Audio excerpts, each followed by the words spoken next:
Bueno, pues buenas tardes. Me voy a empezar presentándome un poco rápido yo. Soy Óscar Tejido, por los que no me conozcáis, soy Óscar Tejido, soy el coordinador del seminario Nietzsche Complutense. Y empezamos hoy la primera sesión del seminario que normalmente suele tener lugar en Matadero, pero que por circunstancias este año las 3 primeras sesiones, como ponía en el email, tienen que ser aquí. Voy a ser un poco rápido. Este año hemos decidido, como habéis visto, dedicar el seminario a la Gaia Ciencia o a la ciencia jovial. Hemos puesto un poco el título que va a marcar un poco el hilo conductor de las sesiones: Arte y conocimiento en Nietzsche, una lectura de la Gaia Ciencia. Voy a dar paso, si os parece, en primer lugar a presentar a Rodrigo Castro, que es, a ver si lo digo bien, vicedecano no lo recuerdo, de Estudios, Calidad y Enseñanza Virtual, sí, que ha tenido, bueno, la amabilidad de venir aquí a inaugurar de alguna manera, a dar unas palabras de presentación de este tercer curso, de este tercer año que empezamos en el seminario. Si os parece, le damos la palabra a él primero y luego ya os presento a Víctor y os aclaro algunas cuestiones prácticas. Gracias Óscar. Buenas tardes a todos y todas. Pues la verdad que me siento muy honrado de tener la posibilidad de alguna manera de inaugurar o hacer este acto de inicio, de participar de este acto de inicio del seminario Nietzsche Complutense, porque en primer lugar yo creo que es muy importante destacar la singularidad que tiene esta actividad, el seminario Nietzsche Complutense, dentro de esta facultad, la Facultad de Filosofía, porque me parece que dentro del cúmulo de actividades que se organizan en esta facultad, que organizan los distintos departamentos de esta facultad, este espacio, el espacio del seminario Nietzsche Complutense tiene efectivamente una especificidad, creo que bastante importante de destacar. Yo creo que en primer lugar porque es una instancia que ha tenido la capacidad de generar, creo que una cantidad enorme de diversas iniciativas, de diversa naturaleza, que van desde cursos hasta publicaciones, distintos tipos de seminarios con distintas orientaciones temáticas, etc., ¿no? También porque este seminario me parece muy importante desde el punto de vista de la historia de la propia Facultad de Filosofía de la Complutense, porque creo que ha hecho justicia, de una manera extraordinaria, ha hecho justicia con un pensador, con un autor como Nietzsche. Yo recuerdo que cuando yo llegué a esta facultad, hace algunos años atrás, bastantes años atrás ya, venía recientemente a haber defendido mi tesis doctoral sobre Michel Foucault. Claro, y lo que primero pretendía, evidentemente, cuando comencé a dar clases aquí era hacer un curso sobre Foucault, y cuando daba clases sobre Foucault me encontré con un cierto desconocimiento en torno a la obra de Nietzsche, que era bastante significativo, y finalmente quería dar a Foucault y terminé dando a Nietzsche. Y esto ocurría en esta facultad, como digo, hace algunos años atrás. Creo que existía un silencio extraordinariamente sospechoso sobre la obra de Nietzsche, y que este seminario le ha hecho justicia a lo que probablemente debía haber sido 10 años de trabajo. Se le ha hecho en 2 o 3 años, le ha hecho justicia a eso. Entonces creo que esa es una cosa importante en la historia de la facultad, y resalto esto de Nietzsche no por un amor o una pasión especial por este autor, que evidentemente la tengo, sino porque Nietzsche es un autor que me parece completamente decisivo si se quiere entender la filosofía contemporánea, ¿no? Entonces esa ausencia de hace algunos años atrás me parecía muy grave, y como digo, el seminario le ha hecho justicia ya de manera muy significativa.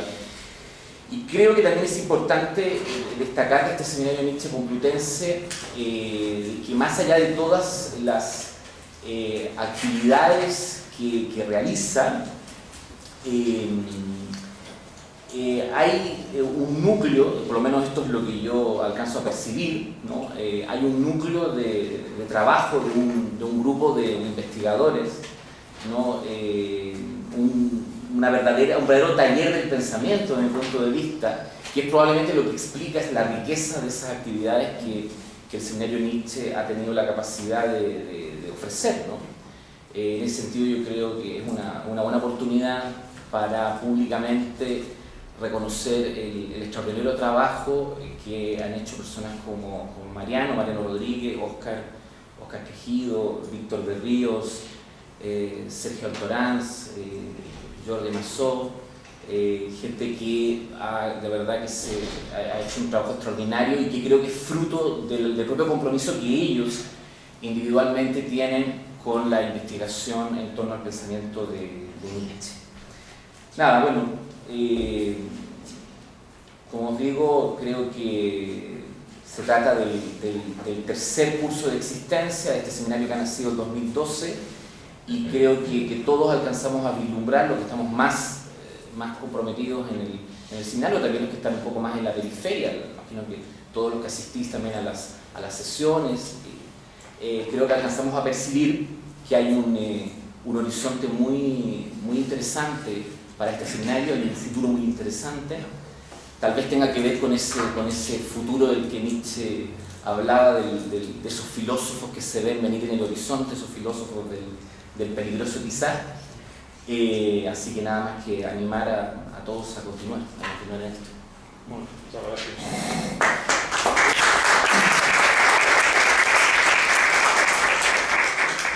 Quiero agradecer públicamente a Rodrigo Castro.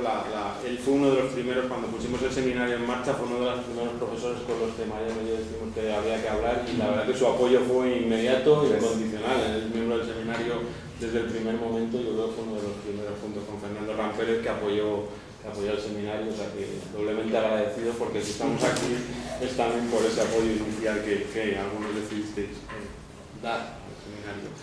Os cuento unas cuantas cosas muy rápidamente. Un compañero ha traído no sé, me imagino que muchos lo sabréis, pero para los que os interesen las obras completas, Quevedo sacó una edición de Germán Cano, no son las obras completas, se le han llamado obras porque realmente falta alguna, de las más importantes. Yo creo que falta Aurora en esta edición, pero bueno, es una edición que salió en 2 volúmenes hace algunos años y que ahora mismo podéis encontrar en los kioscos por el ridículo precio de 3 euros, menos que Nietzsche valga poco, pero es 3,95 €, 4 euros. Sí, este sí. Va a salir, lo editó Gredos, que es una editorial bastante buena. La edición es buena, de Germán Cano, o sea que es uno de los traductores y autores sobre Nietzsche que nosotros en el seminario seguimos bastante.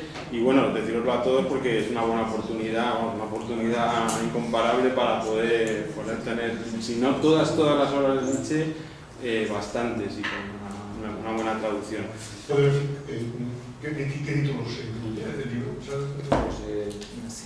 El nacimiento de la tragedia, no sé si vienen aquí todos, el caminante y su sombra, la ciencia jovial precisamente que viene aquí, y no sé si incluye, son 2 volúmenes, y luego me parece que en el segundo es a partir del Zaratustra. Aurora es el que no viene, Aurora no lo recoge. ¿Tiene que ser tu sombra y no viene humano? Humano sí viene. Sí, creo que sí. ¿La segunda parte solo? Pues no viene humano, no sé, humano tampoco. Por eso no le llamaron obras completas, le han llamado obras nada más. ¿Y se encuentra en kioscos? Sí, en los kioscos se puede comprar desde hace 10 días aproximadamente. Así que, bueno, que lo aprovechéis los que queráis.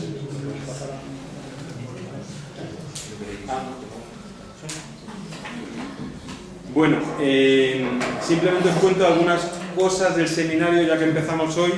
Deciros que normalmente sabéis, bueno, agradeceros la presencia aquí doblemente, porque normalmente este seminario lo hacemos en Matadero, Madrid. Hay problemas con Matadero desde que privatizaron la gestión, la cesión de espacios y de aulas se ha complicado allí, entonces no hemos conseguido que nos hayan cedido un espacio allí para los 3 primeros meses. O sea que las sesiones de septiembre, octubre y noviembre van a ser aquí en la facultad. Hoy es aquí, luego las dos siguientes van a ser en la 217, que es una aula también que está cómoda, que está bien. Lo siento, no ha habido otra posibilidad, por más que hemos intentado negociar con Matadero, no ha habido posibilidad. Entonces, bueno, a partir de diciembre ya sí que serán en Matadero, pero no solo hemos conseguido que nos cedan una aula de 35 plazas, me parece que tiene. Con lo cual, a partir de diciembre habrá que inscribirse. El rollo de tener que enviar el email y todo esto para cada sesión. Yo lo siento mucho, pero es que no podemos hacer otra cosa, o eso, o quedarnos aquí en la facultad, si lo preferís, pues sería una opción, ¿no? Y que no ir que aquí tenemos menos problemas de espacio. Bueno, como os decía antes de presentaros al ponente de hoy, simplemente 4 cosas muy rápidas sobre la estructura del seminario este año. Sabéis que, lo digo si alguien no lo sabe, siempre enviamos todos los meses que nos reunimos el último jueves de cada mes a las 6:30, enviamos siempre el texto del ponente. Esto es un seminario de trabajo, el texto que se envía no es un texto definitivo, es un texto precisamente para exponerlo, para ponerlo en común, para trabajarlo.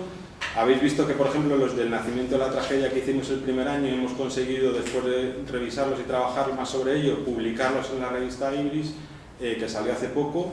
Ahí estarán. Si el de este año va bien, pues también intentaremos publicarlo cuando acabemos. La estructura que le hemos dado ha sido el nacimiento de la tragedia, la ciencia jovial tiene 5 libros y un prefacio. El prólogo, que es lo que va a tratar hoy Víctor Berríos, y el libro quinto son posteriores. La ciencia jovial es de 1882 y esos libros el libro quinto y el prefacio son del 87, o sea que pasan 5 años ahí antes de que Nietzsche haga la segunda edición. Lo que hemos hecho ha sido, la primera sesión va a correr a cargo de Víctor, la segunda iremos libro por libro y haciendo una lectura lo más detenida posible, siempre, como os decía, al hilo de arte y conocimiento, que son las dos nociones que, como el primer año en el nacimiento de la tragedia escogimos la noción de trágico, de tragedia, que nos funcionó bien, pues este año hemos pensado que arte y conocimiento podían ser un buen hilo conductor para las ponencias. Del primer libro me encargaré yo, del segundo se encargará Carlos, del tercero Jordi, del cuarto Sergio, del quinto Mariano. El quinto es un libro importante, al ser el añadido. Y luego hemos dejado 4 sesiones que son abiertas, para que participen 4 especialistas que no van a tener la restricción de ceñirse a la lectura del libro. O sea, José Emilio Esteban Inguita, un profesor de la Universidad Autónoma, Julián Santos, un profesor de estética de aquí, y Ana María Leira han participado bastante con nosotros. Y en junio, la última sesión, vendrá Germán Cano, que es precisamente el traductor de una edición que está bastante bien, que es la de Biblioteca Nueva, y es el editor también de las obras que estas de Queredos que os decía. Intentaremos tener los títulos para daros una orientación de más o menos por dónde van a ir. Desde luego el texto intentaremos también que lo tengáis una semana antes para que vengamos leídos al seminario y que siempre se trabaja mejor y las preguntas y el debate son más enriquecedores. Y yo por mi parte, en principio nada más, simplemente os presento ya a los protagonistas de hoy, que como os decía van a ser, bueno, Víctor Berríos, viejo conocido del seminario, conocido. Miembro. Por favor, conocido.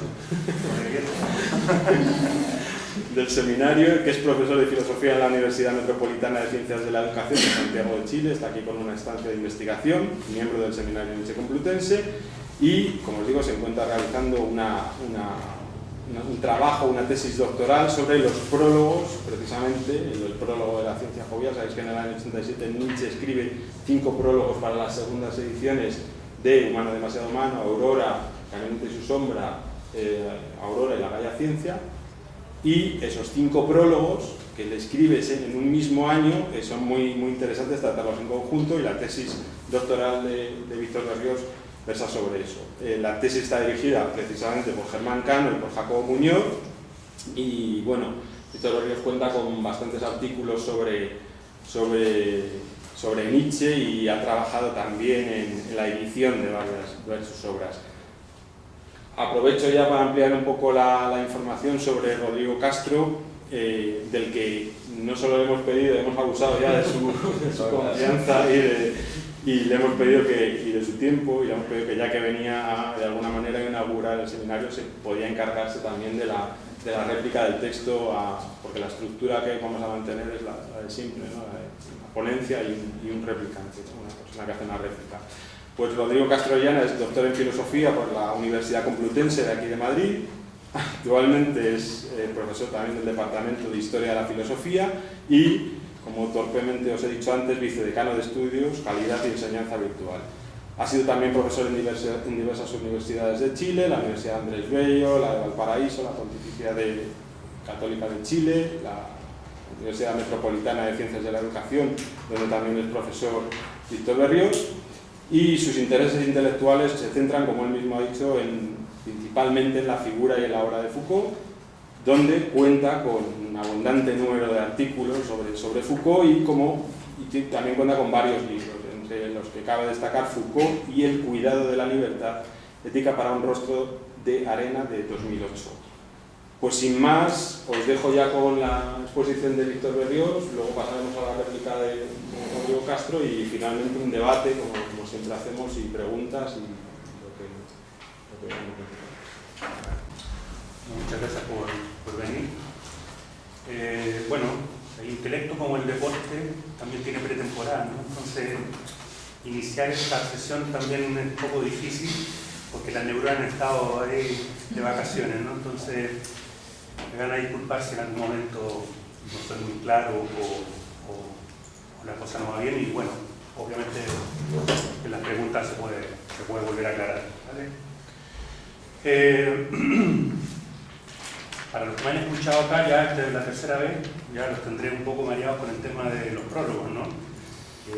Como vos, Carlos, lo ha dicho anteriormente, son mi objeto de estudio junto con el Ecce Homo, ¿no? Que es el último texto autobiográfico de Nietzsche, ¿no? En esos textos, tanto los prólogos como el Ecce Homo, yo establezco la hipótesis de que la escritura nietzscheana hace un ejercicio básicamente de escritura sobre sí mismo, y a eso le llamo yo una escritura terapéutica, básicamente.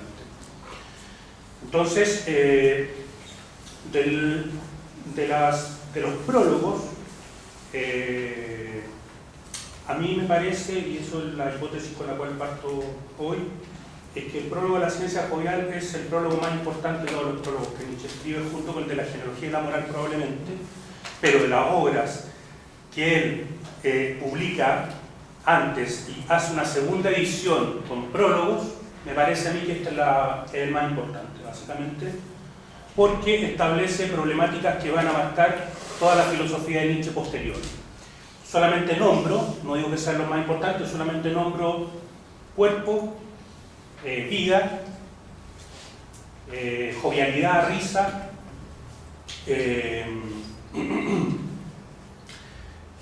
ciencia jovial, etc., ¿no? O sea, en el fondo son temáticas que Nietzsche posteriormente, después de ahora, va a trabajar mucho. Entonces, lo primero que quisiese decir es que tanto la obra La ciencia jovial o La Gaia Ciencia, como su prólogo, me parece a mí que son muy importantes dentro de toda la filosofía nietzscheana.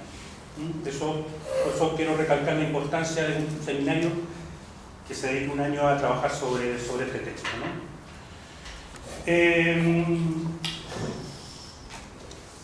Imagino que, o sea, es más importante que hayáis leído el prólogo de Nietzsche, digamos, si han podido acceder a él. Pero bueno, dentro del texto que yo he enviado, la cita o el epígrafe con el cual parte, me da la impresión que es fundamental para esto, ¿no? Cuando dice: con este libro termina una serie de escritos iniciados con humano demasiado humano. Todos juntos deberían definir una nueva imagen y un nuevo ideal de espíritu libre. Entonces, la primera cuestión que quisiese establecer es la importancia de este libro, de este texto, dentro de la obra nietzscheana, ¿no? La primera cuestión que me parece fundamental, como acaba de decirlo Nietzsche, es que cerraría un ciclo o un círculo de obras, pero todo cierre implica siempre una apertura. Entonces, un cierre o clausura y al mismo tiempo una inauguración. ¿Qué cierra? Si ustedes se fijan, cuando he leído la cita, cierra los textos que son inaugurados desde Humano demasiado humano, después vendría El viajero y su sombra, con la segunda parte, Aurora y La ciencia jovial. Ese arco es precisamente el arco que se inaugura en 1878 y termina en 1882, como primera cuestión, ¿no? O sea, en esos 4 años, Nietzsche publica los libros por una vez y en el año 86-87 escribe prólogos para esas obras, después de haber publicado Así habló Zaratustra. ¿Ya? Ese es un poco el esquema, porque nos podemos perder un poco, ¿no? Publica 78-82, publica el Zaratustra hasta el 84, 82, 83, 84, el 85-86 escribe prólogos para esas primeras obras, las primeras que he dicho, con El nacimiento de la tragedia, con ese ensayo de autocrítica, ¿no? Entonces, cuando Nietzsche dice que con la ciencia jovial ha cerrado un ciclo de problemas, lo que está tratando de establecer, a mi juicio, efectivamente el problema, como lo dice, el problema del espíritu libre. El humano demasiado humano lo trabaja fundamentalmente, ¿no? El espíritu libre, esta nueva forma de establecer, por así decirlo, la relación con la verdad, con la existencia, pero si asistimos al prólogo escrito para Humano demasiado humano, dice que de algún modo fue una bella invención, la noción de invención, ¿no? Se inventó el espíritu libre para poder cortar relaciones, poder exiliarse de esa relación con Wagner que fue tortuosa, ¿no? ¿Qué pasa con la ciencia jovial? Pasa que ese proceso respecto del espíritu libre se modifica hasta llegar a una forma establecida como una nueva forma de valorar, un nuevo modo de estar en el mundo, que, como el título lo indica, estaría básicamente dado con la relación o con la importancia de lo que es lo jovial, la risa, la alegría, etc., ¿no? Entonces, cierra ese círculo, ese ciclo, entre humano demasiado humano, la ciencia jovial, y abriría el otro, que es Zaratustra, la gran obra querida siempre por Nietzsche, ¿no? Que tanta importancia le dio, pero que también tanto dolor le provocó, ¿no? Fundamentalmente el silencio ante ella, ¿no? Desde humano demasiado humano, la figura del exilio, básicamente, la figura de romper con Wagner, con Schopenhauer, con la música de Wagner, con la filosofía de Schopenhauer, la imagen del terremoto, la imagen geográfica permanentemente que aparece en Humano demasiado humano, se pasa a Aurora, ¿no? Que mantiene esta lógica geográfica, pero apunta a la imagen del topo, ¿cierto? El topo que va a horadar las bases de la moral. El primer libro de la crítica a la moral en Nietzsche es Aurora. Y la imagen que utiliza es la imagen del topo que subterráneamente, horada, de algún modo destruye todo el piso en el cual nosotros nos sostenemos, entendiendo piso como las creencias morales, los juicios morales, las valoraciones en las cuales nosotros hemos venido sosteniéndonos, ¿no? Ahora, la imagen del topo o la imagen de Aurora es básicamente la imagen de la soledad, o sea, un exilio de humano demasiado humano. El viajero y su sombra, la imagen misma lo indica, el viajero y su sombra, el único acompañante del viajero es la sombra, no tiene nadie más con quien, digamos, conversar. Por lo tanto, Aurora es la imagen del topo, de la soledad, de la ceguera, en el sentido físico y también filosófico y vital. La inminencia de la muerte y la locura. Los miedos que Nietzsche tiene en Aurora son precisamente que a los 36 años, al igual que su padre, va a morir o va a enloquecer. Y vive permanentemente con esa idea. Y llega finalmente la ciencia jovial. Pues la ciencia jovial habría que entenderla, si uno lee el prólogo, precisamente la insistencia nietzscheana de ser un libro que se produce una vez que, vamos a usar esto entre comillas, ¿no?, ha vencido la enfermedad. O sea, la ciencia jovial, el espíritu de un libro como la ciencia jovial, hay que entenderlo biográficamente y escenográficamente en la idea de Nietzsche de haber pasado desde la enfermedad romántica, filosófica de el nacimiento de la tragedia, a la salud, la fuerza de la salud que habría adquirido en la ciencia jovial. Esto del entrecomillado, evidentemente, para todos, es claro para todos, porque finalmente Nietzsche, en términos biográficos, terminará muy enfermo y irá cada vez más enfermándose en términos físicos, ¿no? Pero en términos filosóficos es precisamente a la inversa para Nietzsche. O sea, uno podría decir que inversamente proporcional, digamos. A mayor enfermedad física, parece que su filosofía adquiere una fuerza y una salud mayor. Y la ciencia jovial me parece que es el primer libro que de algún modo marca ese cambio respecto de la relación entre salud y enfermedad, y entre salud y filosofía, ¿vale? Entonces, en ese sentido, la importancia de este libro tiene que ver con eso. Entonces, cierra ese ciclo con la jovialidad, y tal como lo decía Oscar, que no es un dato menor, la primera edición del año 82 termina con el libro cuarto. Y ese libro cuarto termina con dos parágrafos, con dos cantos, con dos textos que de algún modo cierran y abren lo que va a venir después, que es Así habló Zaratustra, ¿no? Termina con esa famosa expresión incipit tragedia, ¿no? Es decir, termina la ciencia jovial y como la rúbrica final, la firma, por decirlo así, del libro en su primera edición es de algún modo el descenso de Zaratustra. O sea, habría que conectar en el libro cuarto, en su primera lectura, sin ese prólogo, terminar esa lectura y de inmediato comprender el prólogo de Zaratustra, ¿no? Que en el fondo este prólogo cuando Zaratustra después de mucho tiempo baja nuevamente, etc., ¿no? Entonces, inauguraría la ciencia jovial en esa primera edición, entonces, la filosofía más importante para Nietzsche, que siempre lo fue, que es Así habló Zaratustra, como filosofía del mediodía, filosofía del canto a la vida, etc., ¿no? Entonces, en ese sentido, la ciencia jovial es un texto interesante. Yo en el texto que le he enviado, o que entiendo que le ha llegado, le llamo una obra retroproyectiva, ¿no? Básicamente porque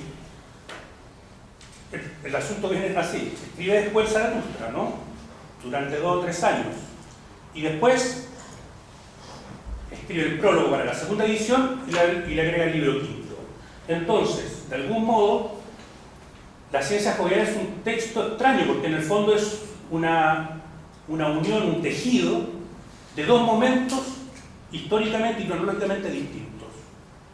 Primeros 4 libros, con un epígrafe X, Zaratustra, el silencio de Zaratustra, el fracaso de Zaratustra, para luego, en esa segunda edición, Nietzsche escribe este prólogo y el libro quinto, Nosotros los sin miedo, ¿no? Que le titula a ese quinto libro, ¿no? Ese quinto libro va a ser analizado en sesiones posteriores. Solamente a mí me importa decir que en ese libro quinto y en los cantos del príncipe Vogelfrey, que es también lo que se agrega a la poesía que hay al final, lo que a mí me da la impresión que hay claramente es yo me quedo con una idea fundamental, hay muchas, ¿no? Pero una idea fundamental, y es que es ya la asunción del concepto de nihilismo o la vivencia de la muerte de Dios, y cómo finalmente nosotros tenemos que tener una actitud de alegría frente al nihilismo y no de pesares, ¿no? Entonces, el libro quinto, Nosotros los sin patria, algunos hablan, etcétera, habría que entenderlo entonces como nosotros los que vivimos en el nihilismo y tenemos que vivir en ese nihilismo, ¿no? Entonces, ese libro quinto es muy importante junto con el prólogo. Entonces, en este pequeño relato que he hecho, lo que de algún modo quiero que quede claro cuál es, por así decirlo, la ubicación y la característica particular que veo yo en este libro, ¿no? O en este texto. Esta suerte de unir 2 cronologías, ¿no? 2 momentos, y por lo tanto tiende a ser un libro bisagra, un libro, no sé, que de algún modo permite leer hacia atrás y hacia adelante. En algún momento en el texto digo lo que ya está escrito se escribirá posteriormente y lo que se escribirá ya está escrito, ese juego entre temporal, ¿no? Porque básicamente, quiero decir que el Zaratustra está después, pero al mismo tiempo está antes, ¿cierto? Está después del cuarto libro, pero antes del quinto y del prólogo. Entonces, es un libro que no hay que, digamos, despreciarlo en términos de una lectura compleja. Para todos los que hemos estudiado filosofía o los que se han acercado a la filosofía, siempre nos han enseñado que Hegel y Kant son muy difíciles de leer, ¿no? Bueno, cada vez que leo a Nietzsche lo encuentro más difícil, ¿no? O Heidegger, siempre esta idea de la dificultad. La dificultad no tiene que ver con los conceptos extraños, tiene que ver con la profundidad de la escritura. Y Nietzsche, en este prólogo, nos presenta un prólogo muy, pero muy difícil. Es muy complejo coger ese prólogo, ¿vale?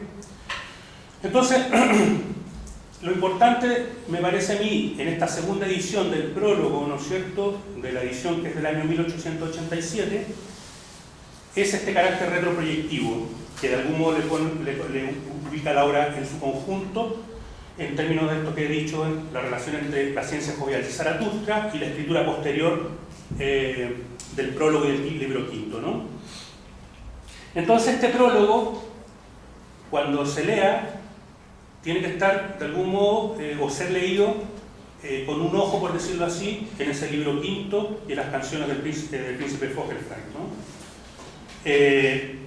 Esta idea entonces de escritura posterior o escritura anterior, en Nietzsche de algún modo en este libro lo pone en entredicho, la temporalidad de la escritura. ¿Qué es lo que es una escritura temporal o atemporal? Si uno va a los textos clásicos de filosofía, son textos, entre comillas, atemporales en la medida que se escriben, son tratados, que de algún modo hablan sobre ciertos problemas filosóficos. Estoy pensando en la crítica de la razón pura, por ejemplo, o en la fenomenología del espíritu, etc. Y por lo tanto, de algún modo, son atemporales en el sentido que plantean cuestiones que en filosofía se establecen como problemas de la humanidad en su historia completa, ¿no? De algún modo este libro, con este juego de la segunda edición, los prólogos y etcétera, lo que hace es historizar, volver histórica la escritura, ¿no? Hacerla histórica, contextualizarla, hacerla biográfica. Y eso se conecta con, en algún momento dentro del texto que he enviado, de alguna cita, en la importancia que significa la escritura y la vivencia, ¿no? ¿En qué medida la escritura remite a la vivencia? Y en ese sentido la vivencia viene a ser la escenografía que hay. ¿Cuál es la vivencia nietzscheana? Siempre la enfermedad. Esa es básicamente la vivencia. Y la enfermedad está conectada con el dolor. Esas serían las dos nociones que están ahí, ¿no?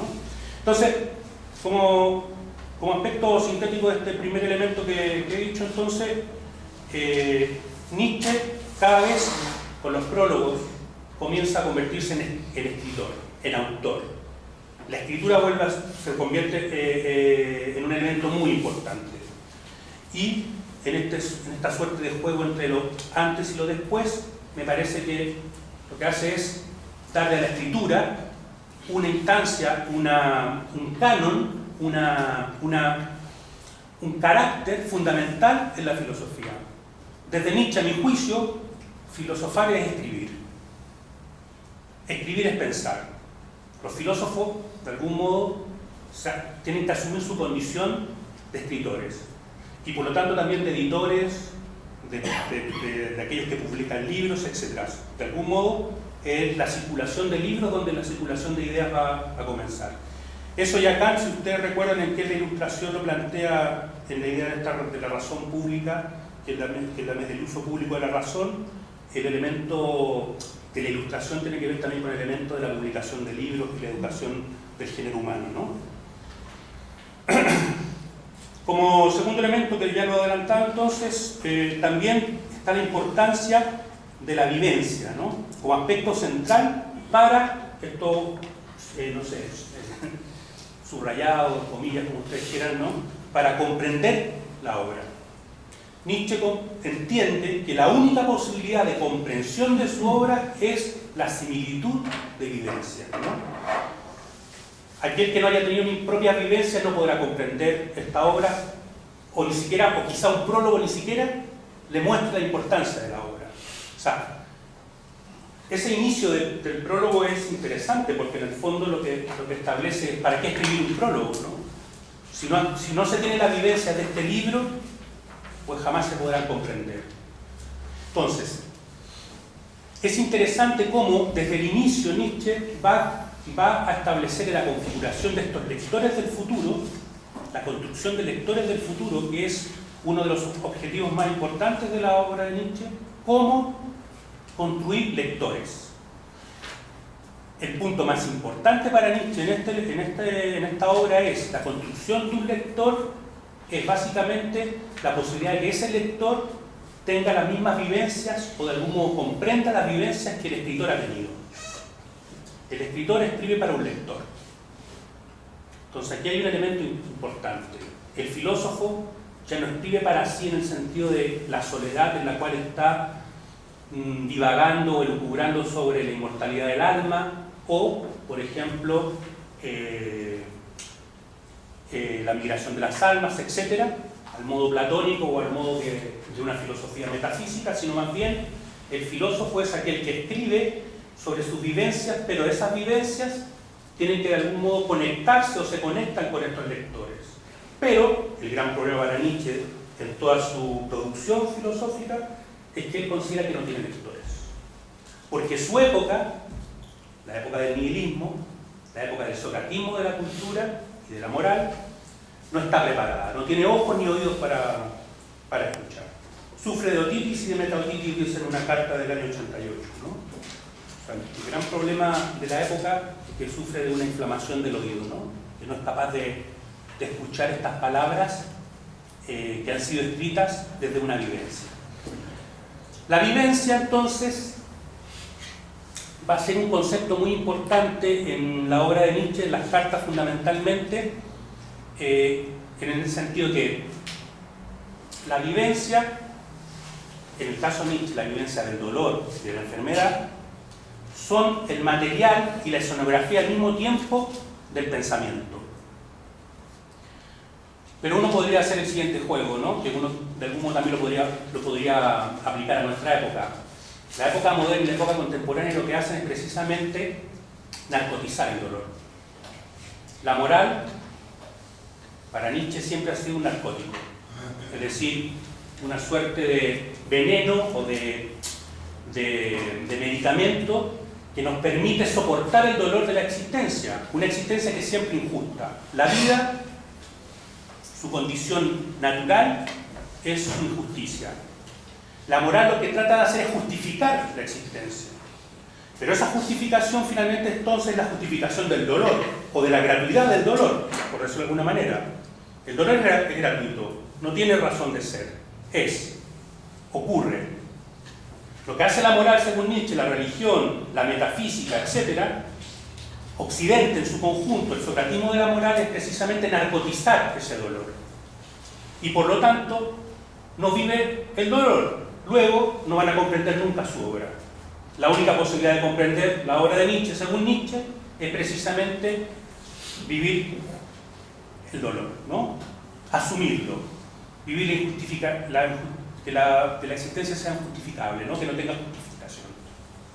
Entonces, vivencia en ese sentido es importante. Ahora bien, en el prólogo, yo creo que conectado con este concepto, o modificado de algún modo, es la noción de experimento, o filosofía experimental. Ahí hay un elemento interesante. Esto es una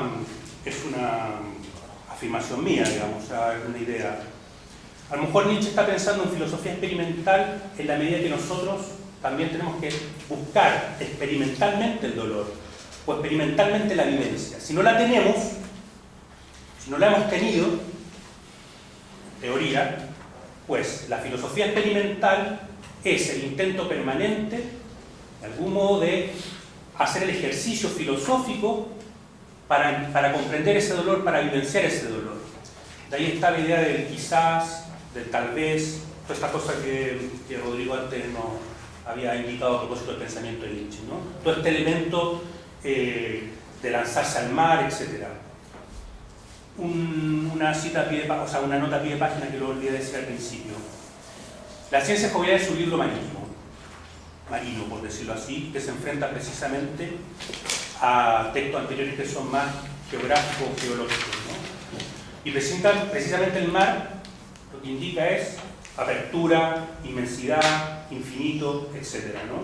Entonces, claro, en ese sentido, filosofía experimental es experimentemos el nihilismo, ¿no? Vivamos el nihilismo, asumamos eso como cultura.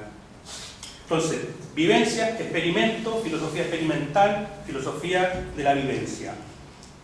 La filosofía del siglo XX está fundada sobre esta cuestión.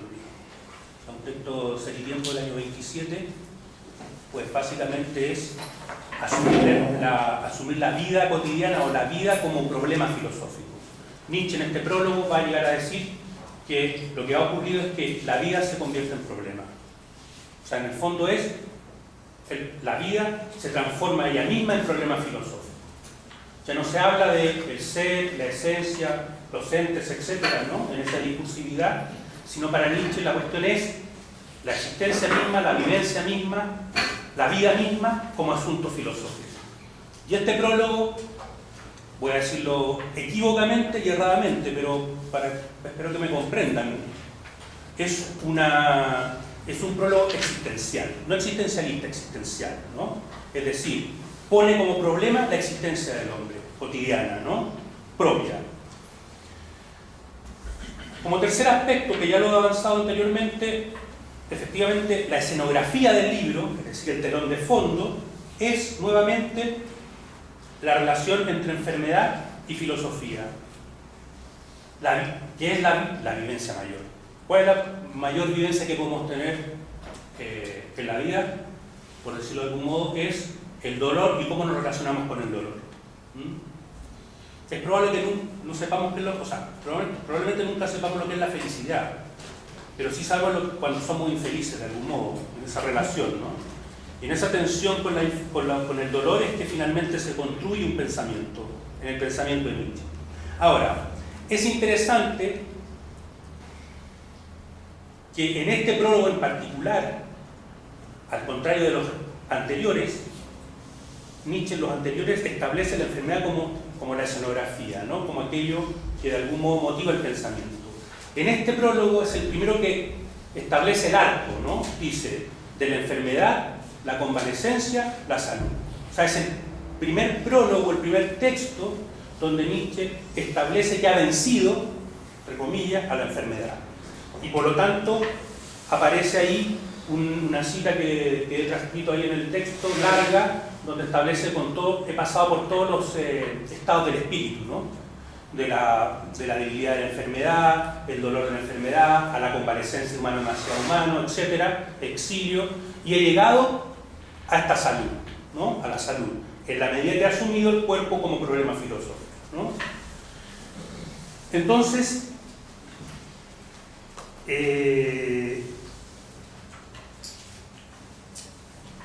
la ciencia jovial como libro, y el prólogo en particular, va a establecer entonces la relación con la enfermedad, pero por primera vez también la relación con la salud.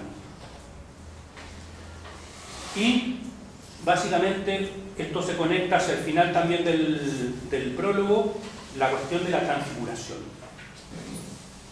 Llegar transfigurados, volver transfigurados. La filosofía como con un poder transfigurador. Pero básicamente, como lo veremos más adelante, es el arte con su poder transfigurador. La verdad y el arte, o la verdad y el artista, están en relación con la cuestión, digamos, de la transfiguración.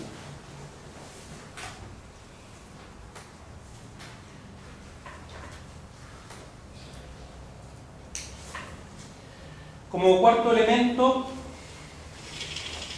entonces, a propósito de lo anterior, vivencia, carácter retroproyectivo, la importancia de la obra dentro de toda la obra nietzscheana, va a aparecer la noción de síntoma, que está en el título de la ponencia, ¿no? Síntoma, superficie y estilo, ¿no? El elemento del síntoma es un elemento que en toda la filosofía de Nietzsche va a ser muy importante, pero después de esta obra se va a volver mucho más importante. La genealogía de la moral es básicamente el ejercicio de lectura de la sintomatología cristiana, ¿no? El crepúsculo de los ídolos es precisamente auscultar los ídolos, ¿no? Nietzsche insiste mucho en esa idea. Más allá del bien y el mal, el mismo ejercicio, ¿no? La sintomatología, la capacidad de leer síntomas del filósofo, va conectado a una noción que desde el inicio está en Nietzsche, pero que se va a ir profundizando posteriormente, que es la noción de interpretación. Si la existencia es el ejercicio permanente de interpretar, precisamente en la medida que interpretamos la existencia, es la medida también que leemos síntomas. El síntoma es la manifestación exterior de algo, una cierta exterioridad de algo. Pero lo importante, a mi juicio, en el caso nietzscheano, es que en esa relación entre síntoma y su manifestación no sería algo así como el síntoma, la manifestación de un ser profundo detrás del síntoma que esté manifestándose, ¿no? En ese ejercicio dual metafísico entre apariencia y verdad. Sino para Nietzsche, a mi juicio, es que el síntoma es el mismo, esto es un poco psicoanalítico, ¿no? El mismo manifestación, ¿no? O sea, el síntoma es su propia manifestación. Y por lo tanto, la existencia, el cuerpo mismo, el orden, el organismo de los hombres, la sociedad, por lo tanto, y todo lo que se transforma en cuerpo, es constantemente manifestación de síntomas. En la medida que los cuerpos, en la medida que los juicios, en la medida que los sujetos, en la medida que la racionalidad, es un enfrentamiento permanente de interpretación. Lo que me parece a mí importante en esto es que Nietzsche, en la medida que va avanzando en su filosofía, no sé si avanzando en realidad, en la medida que va descubriendo otras cuestiones, va de algún modo entender que precisamente el gran error de la cultura judeocristiana, de la moral judeocristiana, es sostener que esos valores son eternos en la medida que transmiten algo eterno a través de los actos, ¿no? Que los actos mismos son, o que los actos de los sujetos son en sí mismos morales. Y no se dan cuenta, diría Nietzsche, que son interpretaciones morales que hacemos de las cosas, ¿no? De los actos, de los cuerpos, de los juicios, de los sujetos. De algún modo, cuando decimos esto es bueno, no es que eso que es bueno de por sí sea bueno, diría Nietzsche, sino que nosotros hacemos un juicio X sobre ese acontecimiento. Lo que estamos viendo es un síntoma, y a ese síntoma le ponemos, por así decirlo, un juicio que es eterno, o un juicio que está en otro lugar, y de algún modo lo anquilosamos, ¿no? Lo momificamos, ¿no? Y al momificarlo, finalmente perdemos relación con él. Entonces, en la filosofía posterior de Nietzsche, con la voluntad de poder, pues bueno, entonces,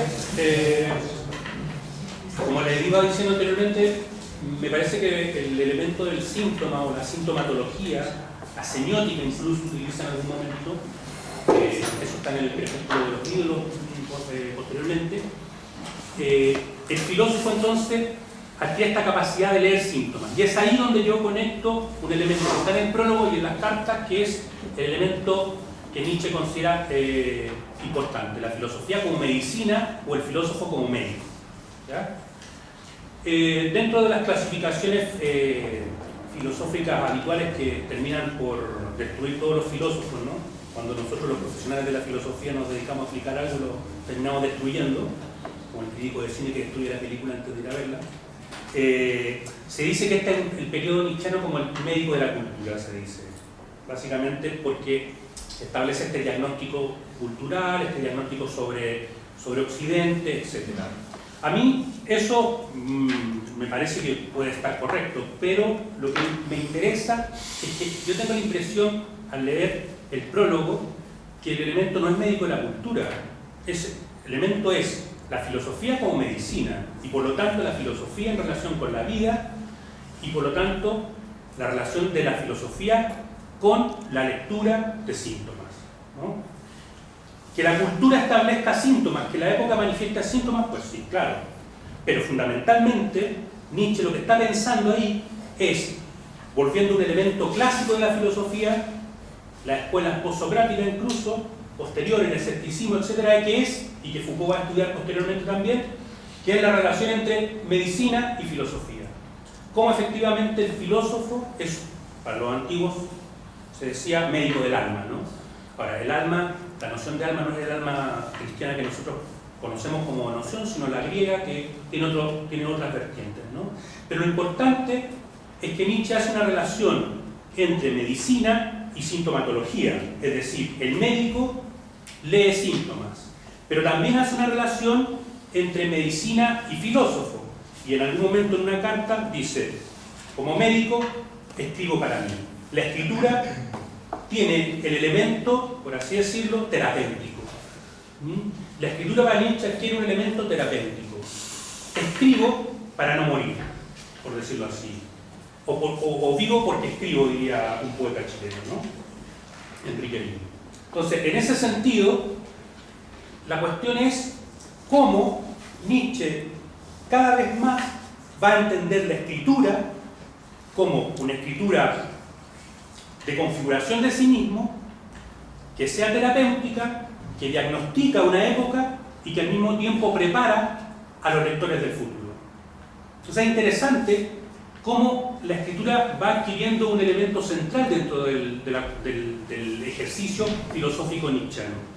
Es decir, la medicina, el médico, es capaz de leer síntomas de una época, de la enfermedad de una época, y al mismo tiempo es médico porque escribe, y escribe precisamente para sí, en la medida que también es parte de esa época y quiere superar esa época. Nietzsche muchas veces dice: yo también soy decadente, como esta época, pero me doy cuenta de ello y la supero. ¿Cómo la supera? Diríamos, haciendo filosofía, pero hacer filosofía en Nietzsche es escribir. Fundamentalmente para mí es escribir. Pensar es escribir. Son dos las cosas que para Nietzsche son importantes para filosofar. Una es escribir, pero antes de escribir es caminar. El filósofo camina y luego escribe. Hay no lo puedo citar de memoria, no lo tengo aquí en cabeza, pero en el Crepúsculo del Oído hay un pequeño aforismo sobre que el nihilismo son aquellos que se quedan sentados todo el día, ¿no? Y en el fondo no tienen piernas, no se mueven. Entonces, caminar y escribir. Nietzsche caminaba horas y horas, llegaba, anotaba sus pensamientos rápidamente y le iba dando forma, pero caminaba 6 horas diarias, 5 horas diarias, según cómo fuese su estado de salud, y luego escribía. Caminar y escribir, fundamentales. Uno podría decir posteriormente que el que camina va absorto en sus pensamientos, pero también observa, diagnostica, lee síntomas de una cultura. O sea, en el caminar hay un elemento de recepción de un mundo, y en la producción escritural está el elemento medicinal, elemento diagnóstico y terapéutico. En ese sentido, hay un momento en que él dice que la ciencia jovial es un retrato de él, ¿no? En el sentido de, uno puede decir, un autorretrato, en la medida que relaciona medicina, escritura para sí, medicina como sintomatología de una época, su propia época, la época del nihilismo. Recordemos que en el parágrafo 125 ya ha declarado la muerte de Dios, eso está escrito en el año 82.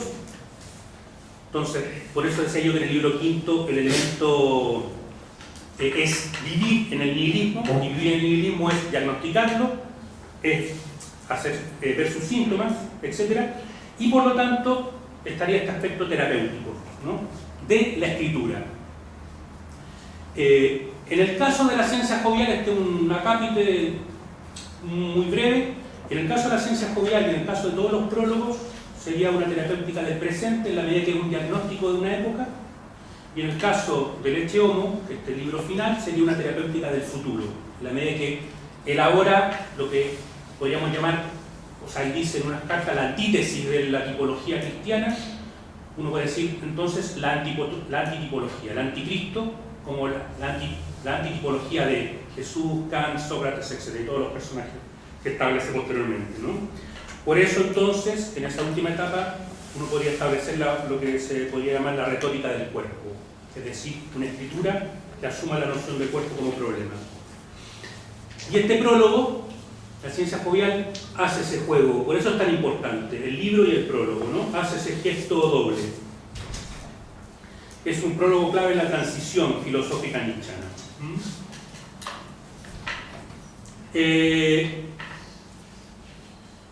final, o sea, avanzando rápidamente para no quitarles tanto tiempo,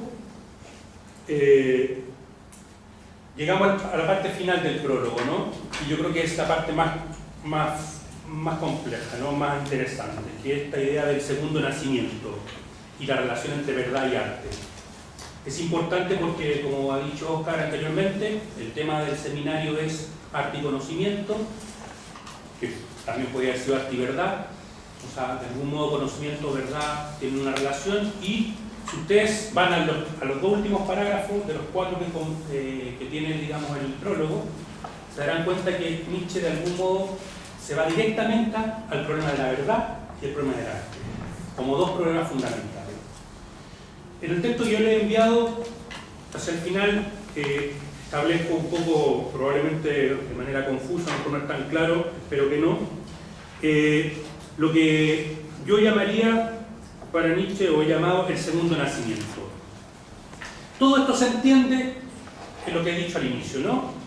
Segundo nacimiento en el sentido, después de haber sido partícipes del romanticismo wagneriano o del pesimismo de Schopenhauer, después de haber escrito el Zaratustra, se vuelve de otra manera. Entonces, el libro quinto y el prólogo es una especie de declaración nietzscheana de que se es otro, se vuelve otro. Por eso elemento transfigurador del arte y de la filosofía. El arte tiene un aspecto transfigurador. Es otro arte. Cuando digo otro arte, me refiero a que el arte que Nietzsche defiende en el nacimiento de la tragedia es un arte a modo grueso. Sé que probablemente gente que ha leído a Nietzsche pueda tener otra opinión, pero a mí me parece que la noción de arte en el nacimiento de la tragedia es una noción, por así decirlo, clásica, romántica, ¿no? Que entiende la diferencia entre verdad y apariencia,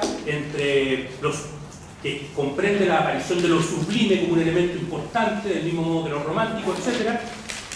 Pero aquí, en el prólogo a la ciencia jovial, creo yo que Nietzsche de algún modo da un paso a la noción de otro tipo de arte. Yo personalmente pienso que está dando un paso al arte como construcción de sí mismo, como construcción de, o sea, la vida como construcción de una obra, ¿no? Y por lo tanto el artista ya no es el artista expuesto en el nacimiento de la tragedia. De hecho, si ustedes recuerdan, la relación con ese libro es muy tensional de Nietzsche, ¿no? O sea, escribe ese prólogo, el ensayo de autocrítica, pero ese ensayo de autocrítica valora muchas cosas, pero en otras cosas es bastante más crítico que desde Humano nace humano en adelante, ¿no? O sea, es una relación ambigua que tiene con el nacimiento de la tragedia. Entonces, yo creo que este prólogo hay que leerlo en tensión con eso. Por eso termina con los griegos también, como problema filosófico, ¿no? Entonces, lo que plantearía en este aspecto final, para ya ir concluyendo, es que en este prólogo aparece entonces lo que yo he llamado el segundo nacimiento, o la posibilidad de que el arte y el artista sean el elemento creador de una nueva vida, ¿no? Siempre pensando en la vivencia de uno mismo, ¿no? En la vivencia propia, es decir, segundo nacimiento de uno mismo, ¿no?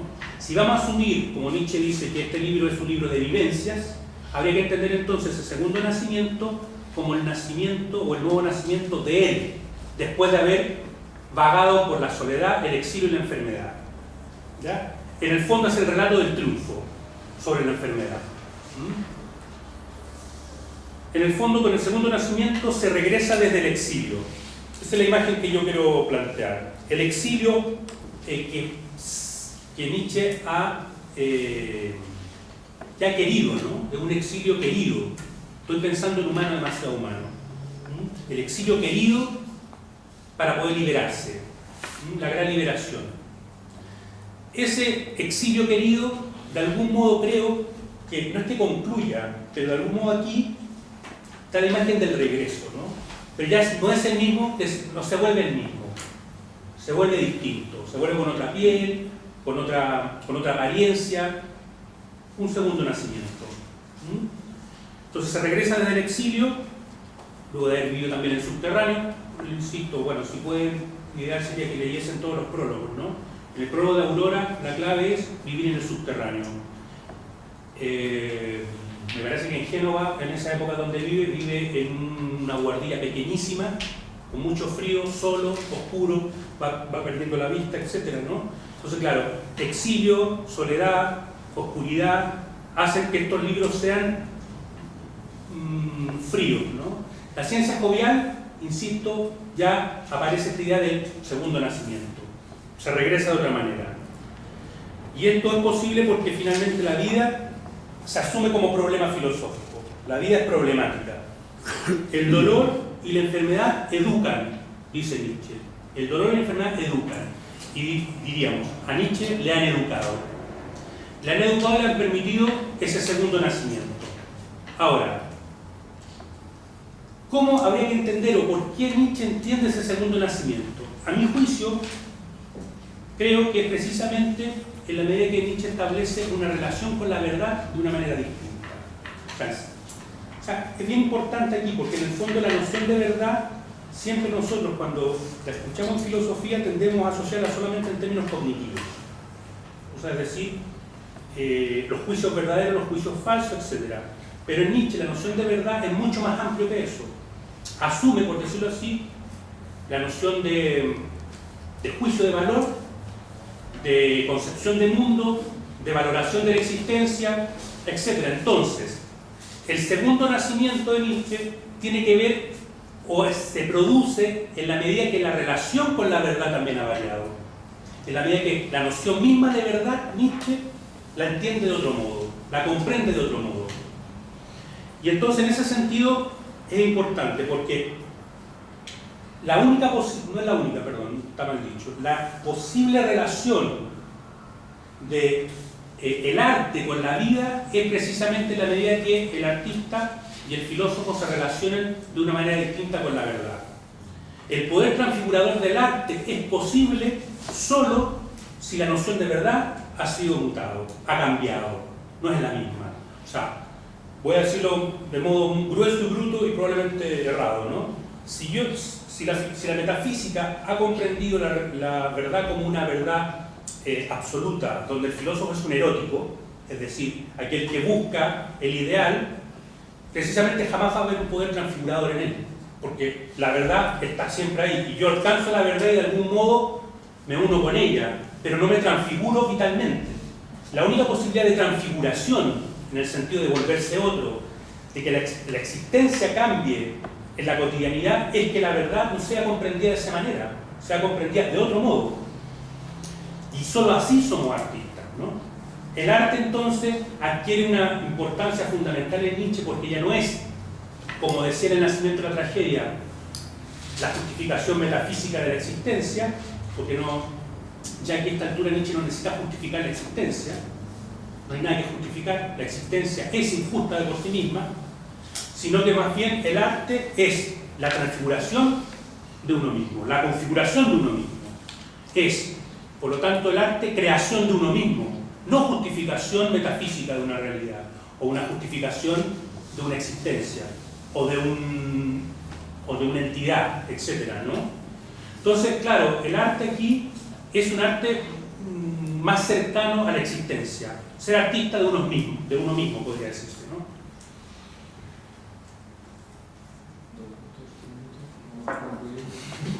Qué poco artista en parte, después de ver. Qué poco artista, ¿no? Claro, entonces, dice Nietzsche, se regresa más artista. La pregunta es, ¿se regresa de dónde? Esa expresión que usa Nietzsche. Se nace nuevamente, se regresa, usa esa expresión, se regresa más artista. Bueno, se regresa de una temporada en el invierno, por decirlo así, una temporada en el dolor, y se regresa ya con otra concepción de la verdad. Y aquí hay un elemento importante y con esto termino, ¿no? Es muy importante hacia el final del texto esta descripción que hace Nietzsche de los adolescentes respecto de la verdad, ¿no? Los adolescentes son como esos egipcios que quieren la verdad desnuda, ¿no? La verdad que sea desnuda. Yo en esa actitud adolescente, del mismo modo como de los viejos dogmáticos, Nietzsche de algún modo cree que la verdad tiene que mantenerse enigmática. el artista tiene que ser pudoroso, ¿no? Lo que hace la metafísica, lo que hacen los filósofos en esa tensión, esa voluntad de verdad, que probablemente a lo mejor está pensando en eso Foucault posteriormente, esa voluntad de verdad, que insiste permanentemente en buscar la verdad, exponerla, decir lo que es la verdad, de algún modo rompe el hechizo de lo enigmático. Nietzsche diría, con esto doy otro paso, rompe el hechizo de comprender que la verdad es mujer, la famosa afirmación posterior. Y ahí es donde ingresa entonces la cuestión, digamos, de la superficie, ¿no? Lo que en el texto era síntoma, superficie. La superficialidad de lo femenino, podríamos decir, ¿no? Yo sé que esta expresión, mal dicha o mal comprendida, puede traer problemas, ¿no? Que hacemos idea de que la mujer es superficial y como que eso fuese una agresión, ¿no? Si uno lee a Nietzsche, decir que la mujer es superficial es precisamente decir que la mujer es enigmática, ¿no? Que gusta engañar, pero no el engaño en términos morales, ¿no? Sino que precisamente establece este juego de máscaras que la propia escritura nietzscheana después va a trabajar. De hecho, yo tengo la hipótesis que la escritura nietzscheana es femenina, en ese sentido, ¿no? Es femenina en la medida que se oculta, que es creativa, que es artista. Si la noción de verdad ya no es la verdad dogmática, la verdad ideal, sino femenina, que la verdad es mujer, bueno, hay que asumir entonces que esa verdad se muestra pero se oculta, se deja ver. Y ahí está la anécdota de Bauer, ¿no? Que está ahí en el texto. Que es una anécdota no menor, ¿no? Porque es una anécdota importante dentro de los textos nietzscheanos. Hay autores como Sarah Kaufman que trabajan Bauer, la imagen de Bauer como una imagen filosófica de Nietzsche, ¿no? Que es esta mujer que se ríe en medio del dolor y también, digamos, hace un elemento erótico, pero no idealizado, ¿no? La cuestión aquí, y con esto concluyo para Nietzsche, es que la profundidad consiste en la superficialidad. Esa afirmación es compleja y es muy difícil explicarla. O sea, ¿qué significa cuando dicen los griegos eran superficiales y por lo tanto eran tan profundos, ¿no? O sea, ¿cómo comprender lo profundo como lo superficial? Yo creo que ahí precisamente lo que Nietzsche está rompiendo irónicamente es la dualidad superficie-profundidad. Y la quiere romper en este juego, ¿no? O sea, la rompe en la medida que todo pensamiento dual, por así decirlo, binominal, o como queramos llamarle, precisamente debe ser roto. De algún modo debe ser destruido. Y la forma que Nietzsche tiene en este elemento es decir, solo somos superficie, somos piel, somos pliegue y tenemos que sostenernos en eso. Y dice, y los griegos eran precisamente profundos por ser superficiales. O sea, la profundidad de la existencia no es la interioridad. De hecho, la interioridad para Nietzsche probablemente sea la cueva donde se anida el resentimiento. El resentimiento, aquel tema tan recurrente en la genealogía de la moral, esto de que los débiles van acumulando odio, ¿no? Precisamente la interioridad en Nietzsche, la profundidad, la gravedad, la seriedad, todas esas imágenes que Nietzsche usa, probablemente esté pensando en este elemento que siempre es perversión, ¿no? Es acumulación de odio. En cambio, los griegos no tenían esa intimidad, ¿no? No tenían esa interioridad, sino que eran exterioridad, superficie. Dejo para el final, evidentemente, preguntas, etcétera, o opiniones sobre esto, porque efectivamente yo creo que el elemento más complejo de este prólogo es esa pequeña cita que dice que los griegos, por ser superficiales, eran profundos, ¿no? Yo sé que es complejo. Yo he lanzado esta hipótesis porque la relaciona al elemento del arte. Por una parte, el artista es artista de superficies, ya no el artista de Nación de la Tragedia. Es la modificación de la noción de verdad. La verdad es mujer y por lo tanto gusta ocultarse, gusta mostrarse y ocultarse. Y la noción de cuerpo. Finalmente, para Nietzsche el cuerpo es fundamental. Por eso pliegue, piel, superficie. Hace esa relación. Bueno, para no botarles más, lo dejo acá. Muchas gracias.